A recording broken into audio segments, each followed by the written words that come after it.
In front of me is HMD Pulse Plus, and today I would like to show you how you can change and customize your keyboard's theme. Begin by launching your keyboard and clicking on this icon of a color palette at the top of it. Then select one of those themes by tapping on the best one. Manage key borders thanks to this swatcher and hit apply. You can also go back to the same settings and this time use this plus under my themes. Then pick a photo to apply as a keyboard's background. Pinch it to scale and drag it to move. Then select next.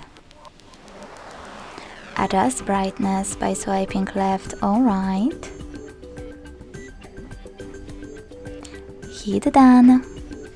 Manage key borders and select apply. As you can see, after that, theme of my keyboard was successfully customized with an image.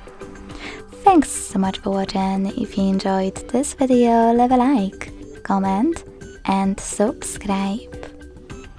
Bye!